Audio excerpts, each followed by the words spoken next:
we're heading then to the highest point in the area. It's called the Panoramic area.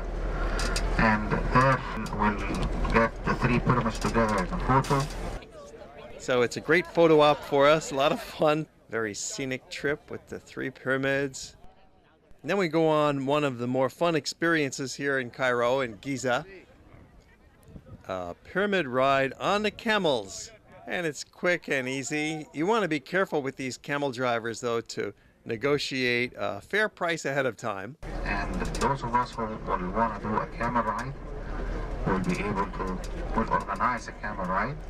Okay? We do. We are going to organize a camel ride, which will only cost you $10. Okay? We're going to organize this for one main reason, so that you don't trust a camel man by yourself and go with them. Okay? That is very important. Okay? The best story is when they take you out to the desert and charge you a lot of money to bring you back. Okay? Don't want to talk about harassment and other things. So seriously, never, however nice they look like, do not trust them. Okay? Do not go on with a camel. We'll go to a camel organizer. He knows his men. We don't know anybody. He knows his men.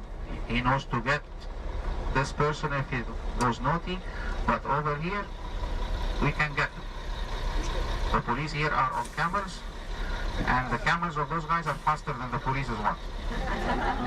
Okay, so and sometimes the police will look the other side as well. So just to give you the idea, the camels will take you to, in a way, out a little bit, 5-10 minutes out into the sand, the desert, and you get the point where you don't see the asphalt roads around you, and it's as if like the desert and the pyramids in the background. While you're the camel, they take your photo there, and that's the theme, how it's going to be going.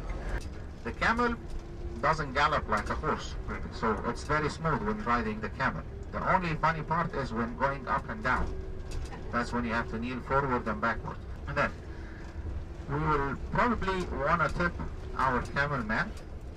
Okay, there's going to be a man or a young boy who is pulling our camel. You need to give him $1. That's what they normally get. Sometimes they might ask for more. The dollar is good. Okay, unless you want to give more, that's up to you.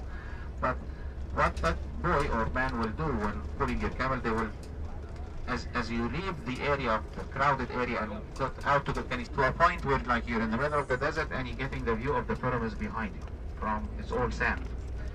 And the boy or that man pulling your camel, you can give him your camera, he will take your photos. They come very nicely, those photos, if you're like in the Lawrence of Arabia thing and stuff like that. So they will take all your photos and give you the camera back. When you finish, you give them the dollar as it.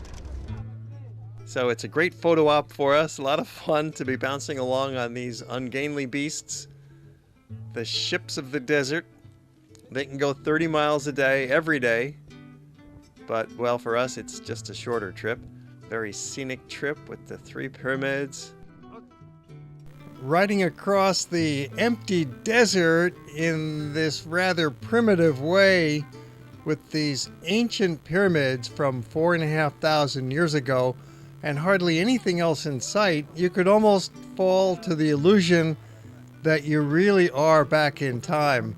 You'd never realize that Cairo, a modern city of 18 million people, is just a few miles away.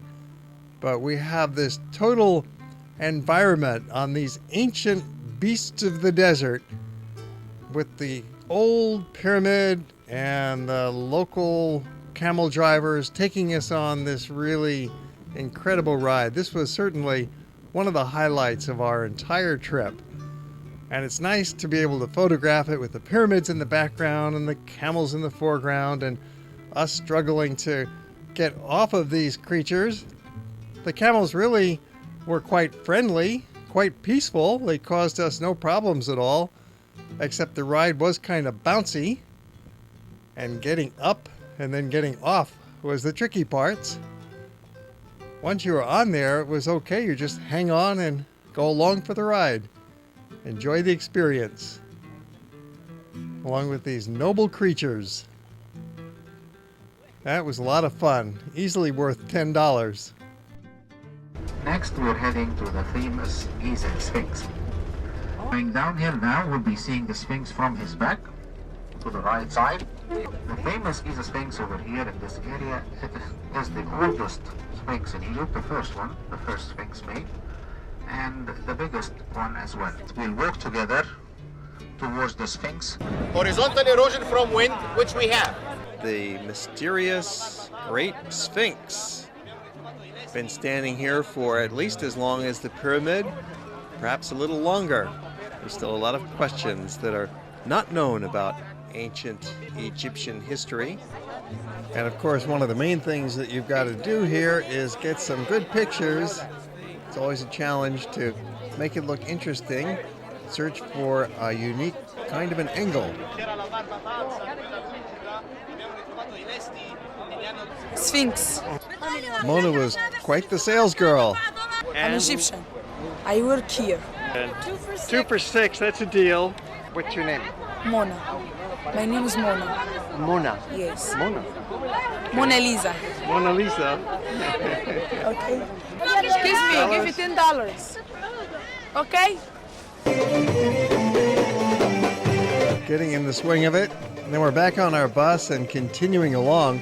That's going to wrap up our look at Cairo. We'll be back later in our visit. For now, we're heading south.